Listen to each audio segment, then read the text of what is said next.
Everybody, good evening. It is 5 to 11 UK time at night. I thought I would talk about autism, food and routines because it's something that people have requested me to talk about, and I thought it'd be an important topic to discuss during this World Autism Acceptance Week.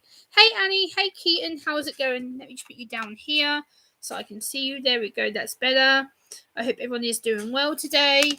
I hope everyone's having a great day. I've just realised that my computer lead, hold on a second. Oh, sugar. Sorry, my computer lead was being a Dumbo.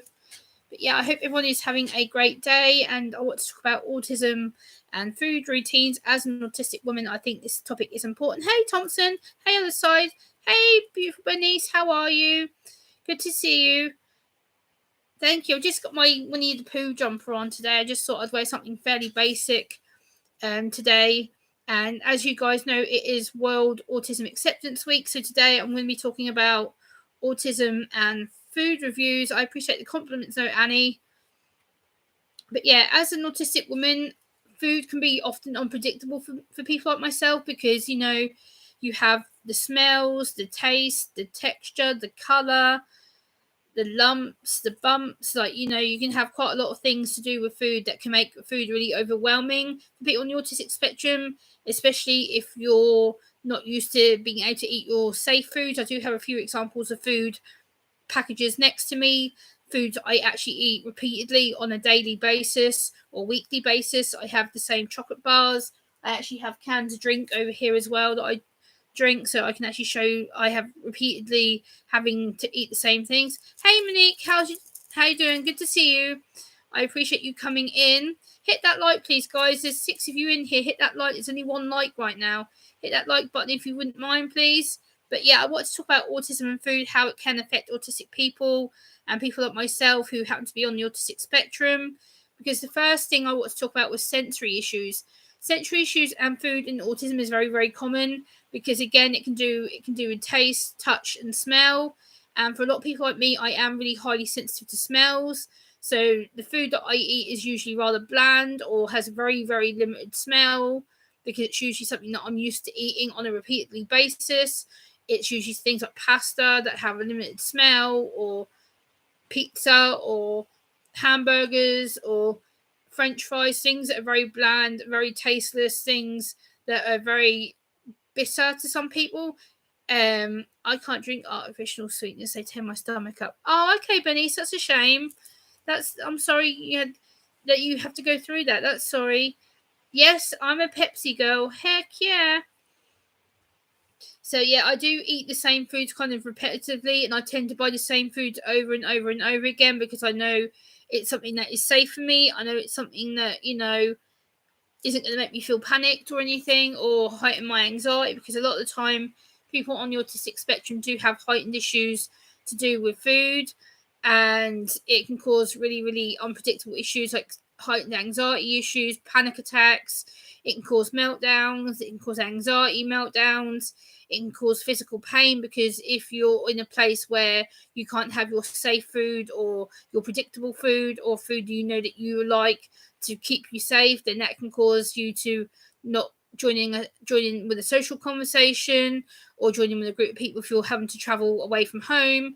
So again, it is good if you can have your safe food somewhere else, whether that's at a restaurant or a family member's house or at a hotel if you're staying at a hotel, or if you're on an airplane and they have different foods. So again, it can cause a really big problem if you're going elsewhere and you I can eat French fries, Monique. I can eat chips. It's not an issue for the most part. Cherry Pepsi, yum. They don't sell that here. No, they don't here either. We have cherry Coke. We have normal Pepsi, normal Coke, vanilla Coke, lime Coke, raspberry Coke, ginger Coke. They don't really do much Pepsi varieties, which is a bit annoying.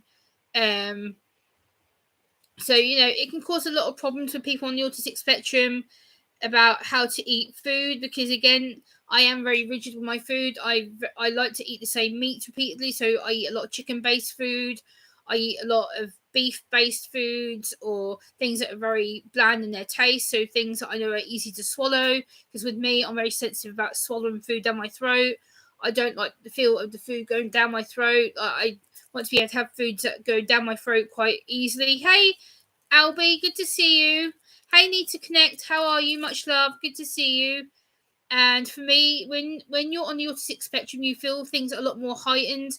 You are more aware of your sensory issues. You are more aware of the physical anxiety, because if you are to try something new, you don't often know how it's going to affect you. And for me, I've gone through this for years now, where I've had to adapt to different tastes, textures, different foods, different smells, different colours. Because again, the food being a certain colour can be quite overwhelming for a lot of people on the autistic spectrum. If they see, hey Carl, good evening, how you doing?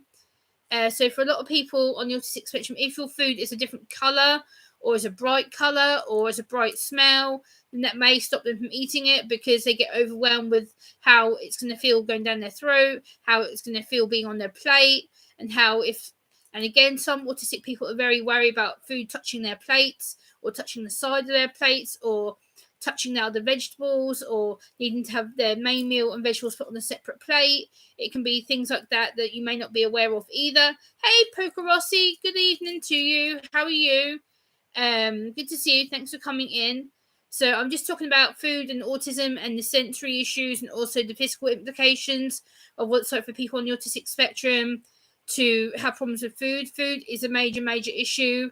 For me, I eat very bland, repeated foods, repeated chocolate. Like, I do have a food parcel stack here of all the different foods that I eat, but usually are the same foods, the same group of family foods. Or if they're not the same, then there's something that I've tried once and gone, oh, yum. Hey, Big Steve, how's it going? Annie says she can't stand the smell and looks of homemade stews. Annie, you're a girl from after my own heart. Oh, God, I hate stews. No, just the thought of them. No. It just makes me want to cringe. No, thank you. Hey, Christina, how's it going? Good to see you. But I do have a lot of food wrappers here that I'm going to show you to prove how bland my food actually is. I've saved like a few days worth of food packages. So like, my favourite donuts are custard donuts. I won't eat any other donuts apart from custard donuts. This is a pack of 2 custard donuts that I've eaten, and they are my favourite donuts. Like, these are delightful. Like, I eat them repeatedly. They're one of my favourite cakes. And one of my favourite chocolates as well, that I've saved the actual wrapper. Guys, this is how predictable I am.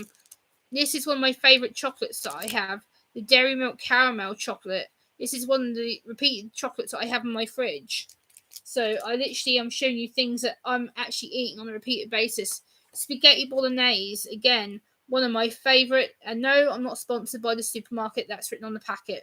But these are one of my repeated foods that I eat all the time. I love spaghetti bolognese. Love it. I could eat this for days and days and days without feeling ill. Love it.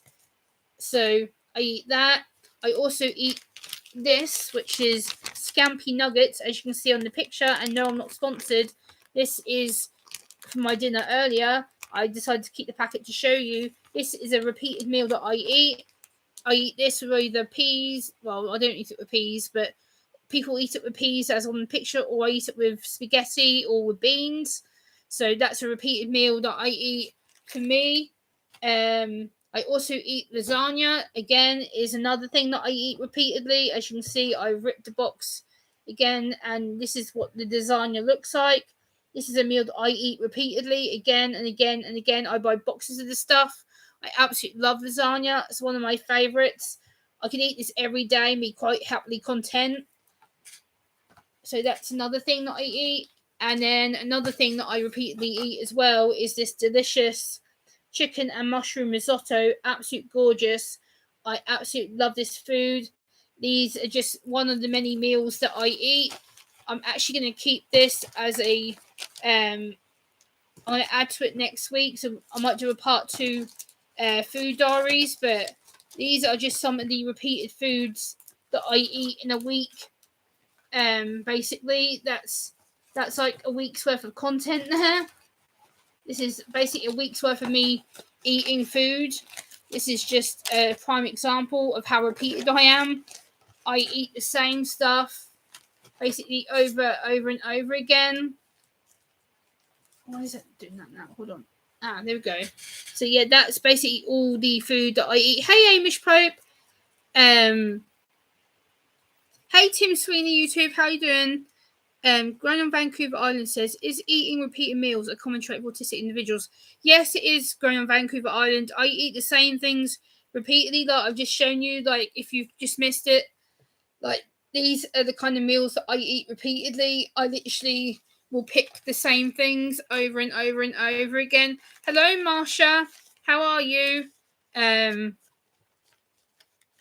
Like this. Hey, Dodgers. Good to see you. So basically, these are all the things that I eat repeatedly. Like this is just a typical week in Gemma's life. Like I literally have kept like everything that I've eaten in the last few days just to show you guys. Like people say to me, "Oh, you must eat different stuff." This is pretty much the same repeated foods that I eat. Like I literally have kept this for evidence to show you guys how repeated I am. I literally eat the same things all the time. Like my favorite donuts, I eat repeatedly. Like these are the same foods that I eat all the time. Like literally, this is everything that I've eaten in the last week.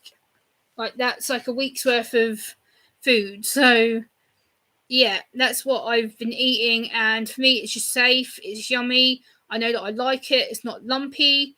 It's not smelly. I know what ingredients go into it. Again, it can be an ingredients thing as well, because a lot of us do have a lot of issues with ingredients as well. Hey, Thompson RC, how are you?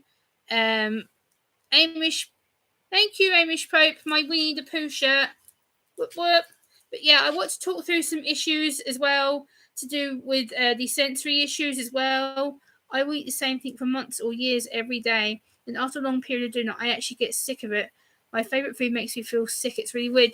I don't really have that issue growing on Vancouver Island. I'm quite lucky, really, that the food that I eat really doesn't really cause me an issue.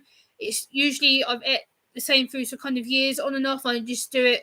I just eat it because I know it's safe. It's not lumpy. It's not going to make me gag. Because again, a lot of autistic people do have gag reflex problems with eating. So again, it can be texture, like something going into your throat. Like even the same with liquids. Like when I'm drinking a drink, and I know that I have to force myself to have a drink, the feeling of the liquid going down my throat, I want to gag. I'm like, ugh. So again, it can just be a gag reflex as well. So that can be, it's not weird at all growing on Vancouver Island. It's just an absolute normal sensation of things. So, oh, let me put my leg down there. My leg was going sleepy. Yeah, Monique, I won't eat soup at all. I don't like soup at all. Soup makes me want to gag. It's something that I just can't eat. The thought of having soup makes me just want to go, ugh, because it's the thought of having like water stuck in my throat. No, thank you. Soup I just can't do. If someone says to me, "Oh, Gemma, you'll eat soup," no, I'll pass.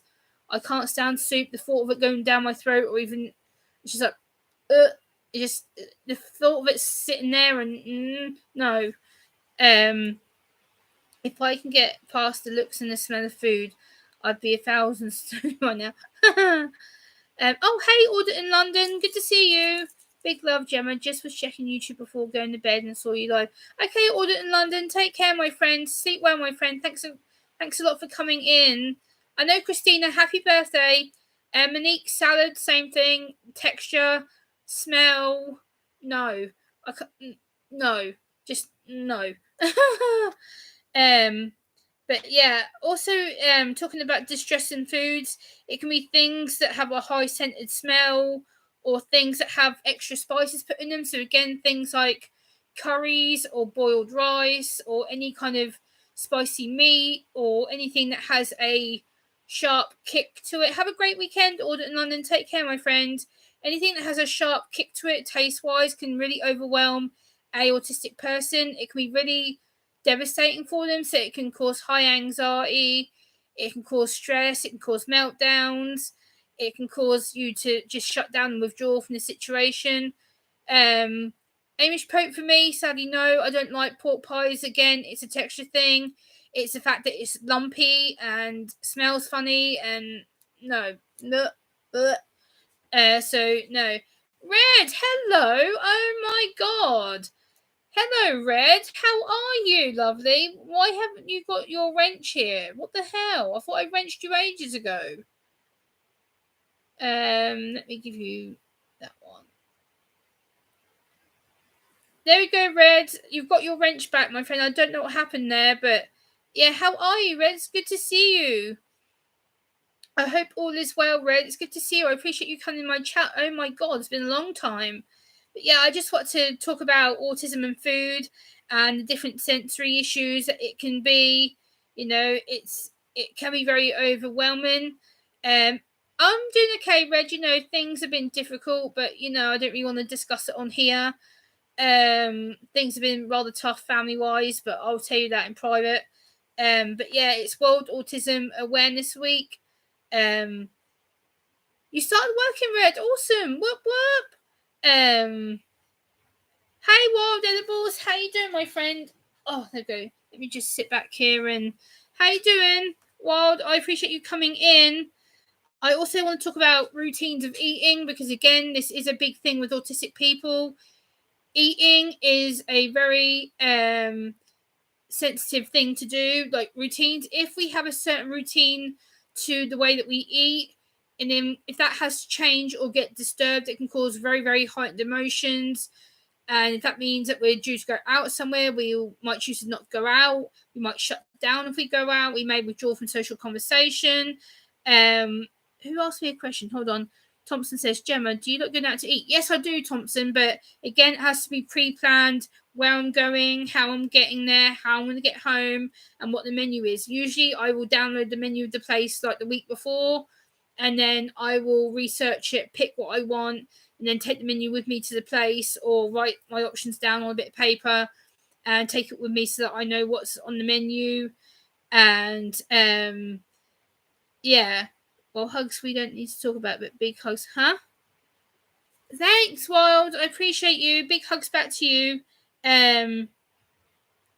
So basically, if we get interrupted with our food routines, if we get told, oh no, you have to do this, this, no, because if you disrupt our food routine, it can cause us to go whoop from one thing being fairly calm to then also it's like whoop, we just lose all our emotions, we lose the ability to concentrate and focus, and we can go into total meltdowns, total shutdowns. We can go into such a point where we don't know what we're doing or why we're doing it, and disrupting our routines is the last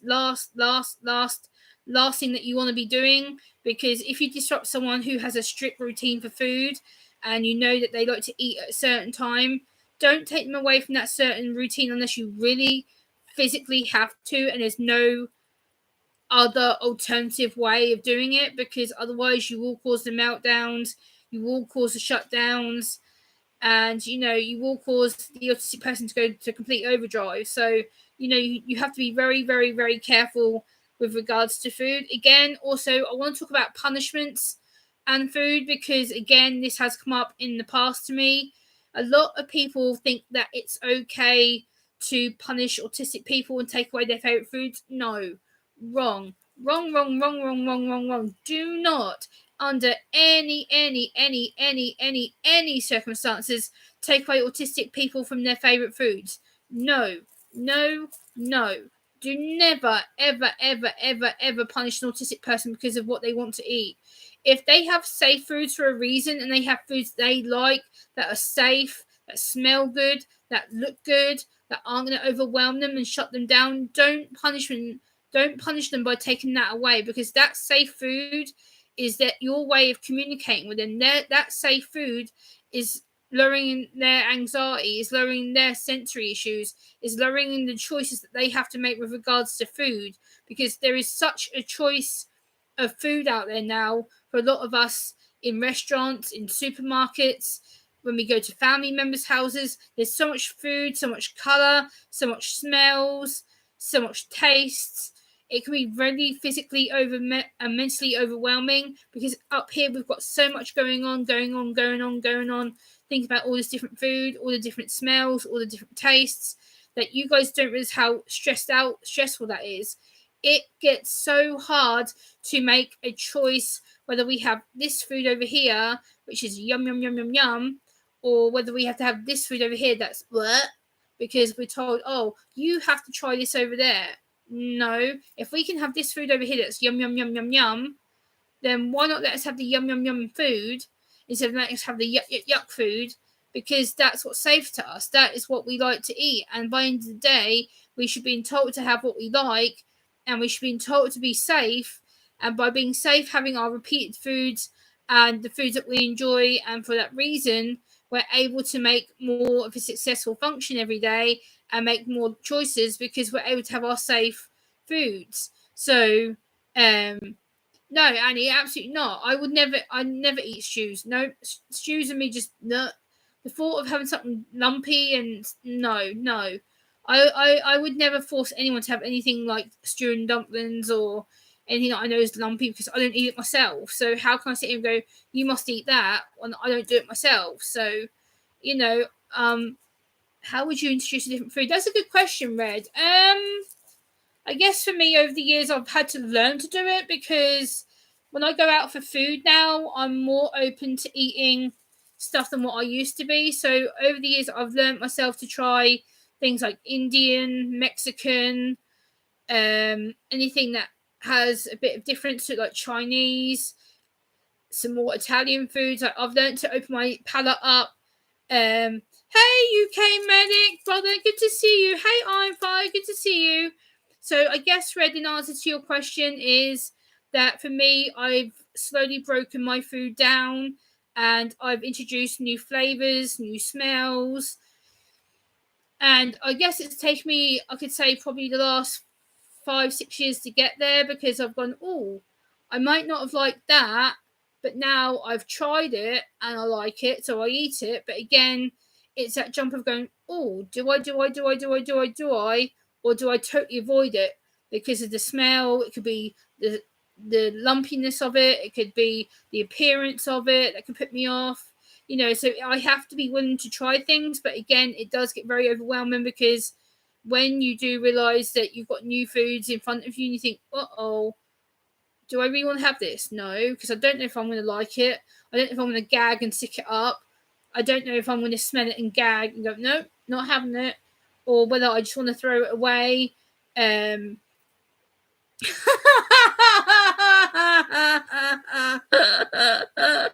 Oh, God, medic, trashed you, brother. Jesus Christ.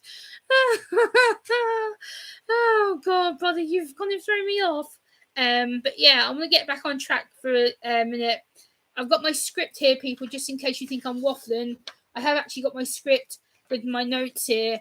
So, yeah, I want to talk about food patterns. Food patterns are essential for people on the autistic spectrum because a lot of us tend to have the same food patterns, the same allergy patterns. There's a lot of autistic people who eat foods because they know they're not allergen causing for them, or they know they're not going to cause problems to their underlying medical issues, because some autistic people may have underlying medical conditions. So we have to be very careful the way that we eat certain things because some of the smells may not be good for us.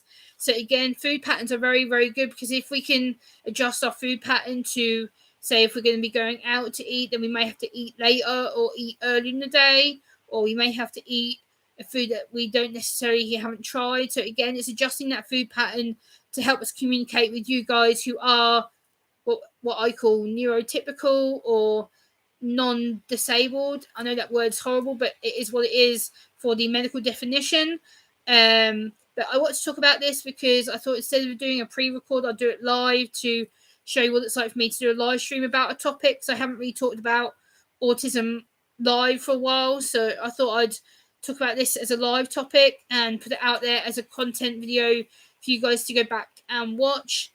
I also want to talk about intolerances and things like gluten allergies, because again, there is some autistic people out there who will have gluten allergies or will have food allergies where they can't eat certain fruit, food. There'll be certain things that cause them to be sick. So, you know, there is things that you have to be careful for with regards to shopping for food and to make sure you pick the right thing for you and for your autistic friend or autistic loved one. So we have to be very careful. What's up, Nitro? What's up? What's up, Nitro? Good to see you, Frank. How you doing, my man? Good to see you. Oh God, sorry, Nitro. I'm nicking your saying now. Whoopsie. What's up, Nitro? What's good? Good to see you, Frank. You just woken up, medic. Whoop whoop. Oh, medic, you going live? Brother, you didn't tell me you're going live today. Now I feel bad. Damn it, medic. Why didn't you tell me you're going live? I would have held off. If I knew you were going live, medic, I would have held off. Damn it. Good to see you too, Nitro. Always good to see you, bro. I also just want to quickly touch upon how to communicate with people when it comes to food. I've not woken up yet. Okay, brother, let me know if you're going to go live, brother, please, because I'll hop on over to your channel if you are. Iron Fight is cutting out many of the things, rid me of my anxiety and feelings of impending doom. It was remold anaphylaxis. Oh, Iron Fight, I'm sorry. That sucks. My doctor took me off red meat. I can't have beef burgers anymore, and I have diverticulosis, so I can't eat seeds or nuts.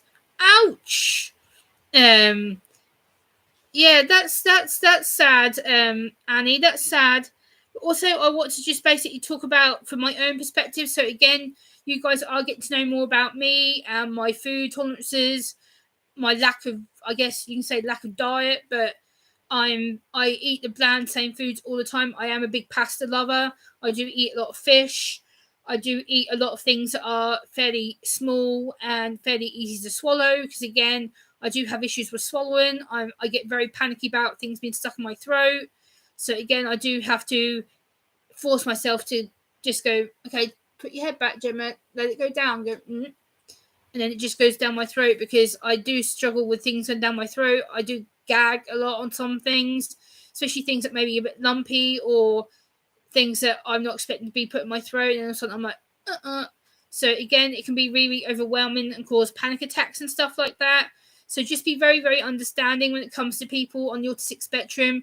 If you have someone who's in your life, or who works with you, or who you may be around at some point with autism, don't assume that they are being awkward when it comes to food. They are not. They are struggling to communicate. Sorry, my voice is going. But yeah, I want to talk about how people on the autistic spectrum are different. They do struggle to communicate. Food can be a really big trigger because of depending on how severe they are on the spectrum, they may not be able to say to you like I am, this is how we experience it, this is how we deal with it. And I had to give up pasta except quinoa pasta. Wheat kills me. Oh, Ian, I'm sorry. I'm quite lucky really that I'm quite lucky to be able to eat a lot of pasta based stuff. I think it's for me, it's just because it's not lumpy, it's easy to swallow, it's things that are soft. Because again, I do eat a lot of soft foods. I don't really like anything that's hard food. I am a very soft food person. I don't like anything that's too crunchy because again, it's the sensation of it going in my throat. It's the crunchy noise. It's the noise of having to crunch things. Yes, I can eat hamburgers, Monique. Anything that's soft, anything that has a texture to chew, I'm quite alright with chewing. So anything that's soft based or anything that's not going to be too lumpy or too smelly for me to eat. That's why I know eating the same foods that I've just showed you. In case you are late to the stream, these are the kind of things that I do eat. So things like custard donuts, which I know are my favourites. They're my favourite donut. Things like lasagna that I know is soft and again doesn't take too much effort to eat or process. Again, things like dairy milk chocolate, again, is quite soft to eat and I can just swallow it a lot of the time. And then things like spaghetti bolognese, again, it's soft and easy to digest, easy to cut up and easy to process. Again, things like scampi, this little bag here, again, soft, easy to cut up, easy to eat, easy to process, not too hard to figure out how to eat it. So it's just things that are soft for the most part that I know that I can eat. Things like rice that are small and I can easily put down my throat without making myself gag. So it's basically foods that I know are good for me, are not going to hurt me or cause me anxiety issues. But I thought I'd show you some actual practical food packaging, because a lot of people are like, oh, well, you haven't really shown what you eat, or, Gemma, you haven't really made a point about it. So I thought I'd show some actual food. Excuse me, my throat. I thought I'd actually show some food packaging to show that I do tend to eat the most samey things. I do like to, with my drinks, I am really repetitive. I do like to drink the same things. So things like Pepsi and Coke, I drink repeatedly. They are my favourite sodas. So again, that is something that I eat repeatedly. I am a repeat offender. I do eat the same things over and over and over and over and over again. Cheers, by the way, not sponsored.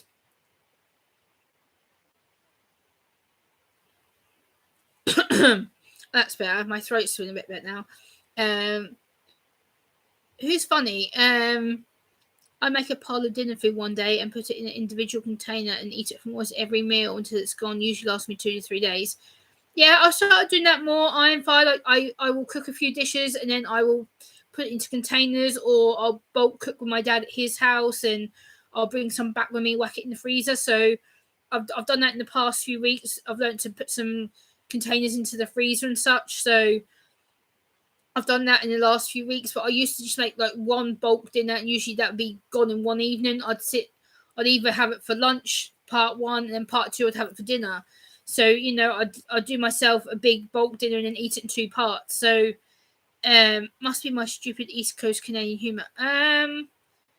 Okay, Annie, I'm a bit confused, but yeah.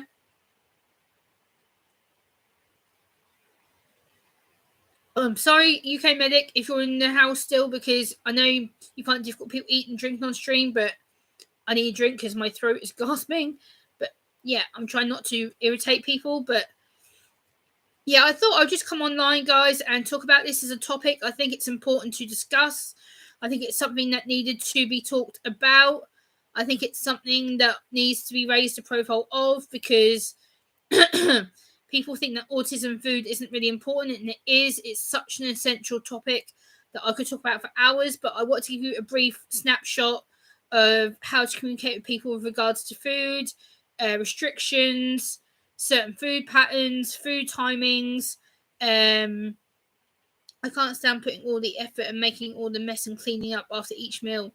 Yeah, exactly, Iron Fire. It's just a lot of mess for nothing, and I think a lot of us would avoid that mess because, again, it's touching food, it's handling it, and I had to stop drinking soda. It was messing my stomach. Oh, I'm sorry, Thompson. That's gutting. But I guess you feel good for it. So Clint Brooks says to me, did you see the news earlier about the autistic lad who has been kept in hospital? He's been deemed suitable to live in the community due to like a carers. No, I haven't, Clint. If you could forward me a link on email about it, and if I can cover it, I will. I'm trying to cover more stories like that in my channel. So, Clint, if you want to email me about it, my email is in my about section, and I'll take a look at it and I'll cover it. So, it was on the ITV news at 10. Okay, Clint, I'll have to go back and have a look at it. If so, I'll cover it on a live stream, or if not, I'll cover it on a video. So I shall definitely have a look for you, my friend. I'm tempted to build one of those separator dishes. You can actually buy them, Annie. I believe in the UK you can buy separator dishes where you can put food in certain places on the plate, and you have your own certain sections where you can put things. Yeah, I bet it was, Clint. I'll have to go back and have a look. Thank you for bringing it to my attention, Clint. I appreciate it. But yeah, guys, I think I'm going to wrap this up. I think I've said what I wanted to say. I think I've lectured long enough. But yeah, I hope you've enjoyed me talking about autism and food today. I hope that you've learned something. I hope that I've helped educate you somewhat and give you some tips, trick, and advice. Thank you, Poker Rossi, for dropping my email. I appreciate it. Here in Canada, we have lots of people with autism who are on the streets homeless. It's wrong. It is wrong. I'm fine. We have some here too. So thank you, Thompson. Guys, I'm going to log off right now. I think I've come to the end of what I needed to say. I just want to come live and discuss autism and food as a topic and cover it from my perspective and cover it as a generic autism specific live. And much love, guys. Bye.